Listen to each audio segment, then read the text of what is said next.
All right, let's jump right into this explainer. Today, we're looking at a really fascinating tension between a booming real estate sector and the gritty, on-the-ground reality of a corporate turnaround. We're going to break down the massive demographic shifts happening in senior housing right now, and then we'll put those industry tailwinds to the test by analyzing how one specific company, Diversified Healthcare Trust, is actually navigating this landscape. Here is our roadmap for the explainer today.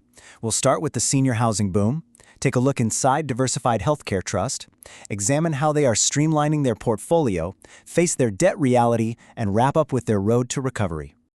Okay, Section 1, the senior housing boom, capital bottlenecks and surging demand. We've got to start with the broader economic reality here, because the senior housing market is experiencing an absolute seismic shift right now.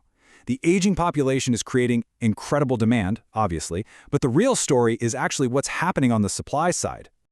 Take a look at this quote from Lisa McCracken over at the National Investment Center for Seniors Housing and Care. It hits the nail on the head. Developers desperately want to build, and older adults need the housing. But elevated costs for labor, materials, and those high interest rates have created a severe capital bottleneck. It's essentially stalling new supply dead in its tracks.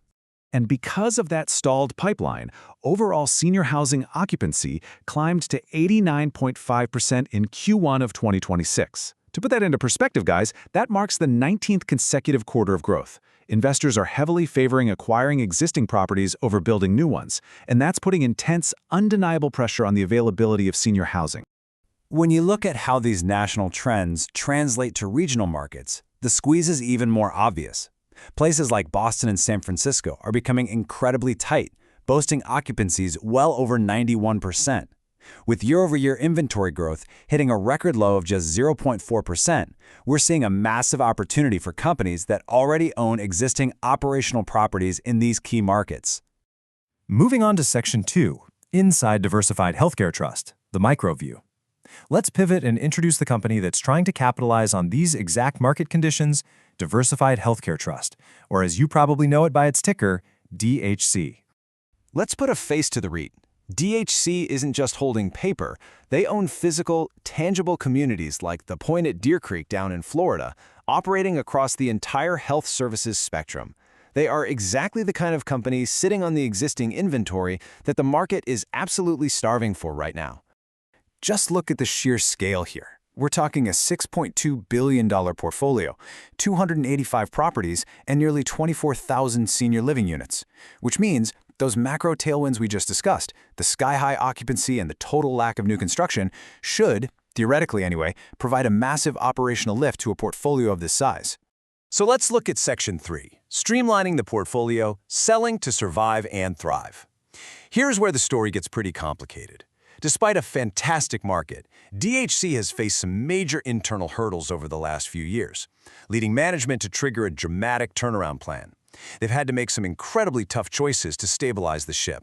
Case in point, to right the ship, DHC had to raise $605 million through non-core property sales in 2025 alone. They offloaded 37 properties in the fourth quarter for roughly $250 million. This wasn't just housekeeping. It was a pivotal, absolutely necessary move to boost their liquidity and buy themselves the runway needed to focus on their core operations. This breakdown contrasts their old strategy with their new one perfectly. They are aggressively shedding dead weight. Starting in 2026, they successfully transitioned their senior housing operating portfolio communities, which were previously managed by Alaris Life, over to new operators. The whole playbook right now is about streamlining to drive operational efficiency. And here's the kicker.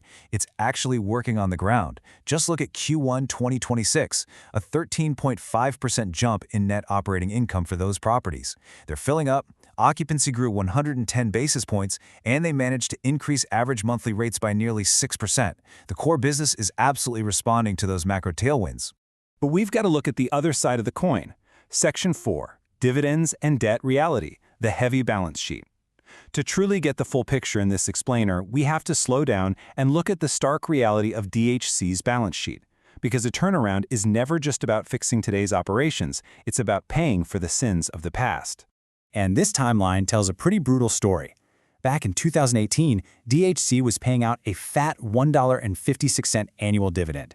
By 2020, slashed down to just 4 cents. You simply don't cut a dividend that aggressively unless your cash flow is under severe existential pressure. And as of 2026, they're scraping by paying just 1 cent per quarter. If you pull up their actual Q1 2026 10Q filing, the sheer wall of numbers is intense. So rather than getting bogged down, let's extract the need-to-know info right here. Check this out. The biggest anchor weighing them down is that $37 million in quarterly interest expense. DHC is bringing in over $366 million in total revenue for the quarter, which is solid, but that debt is pulling them down to a $43.2 million net loss. Their past borrowing is literally eating into the operational gains they're working so hard to make today.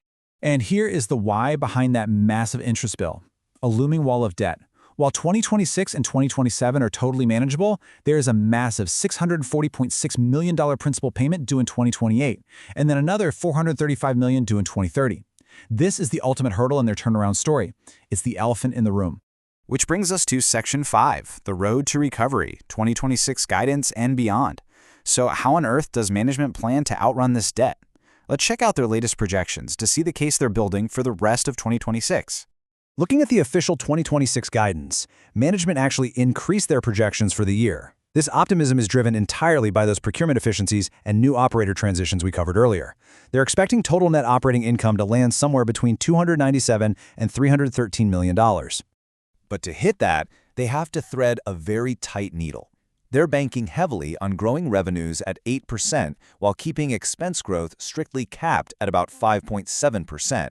It's a delicate balancing act, and they absolutely have to nail it to generate enough cash to handle that brutal $149 million estimated annual interest bill.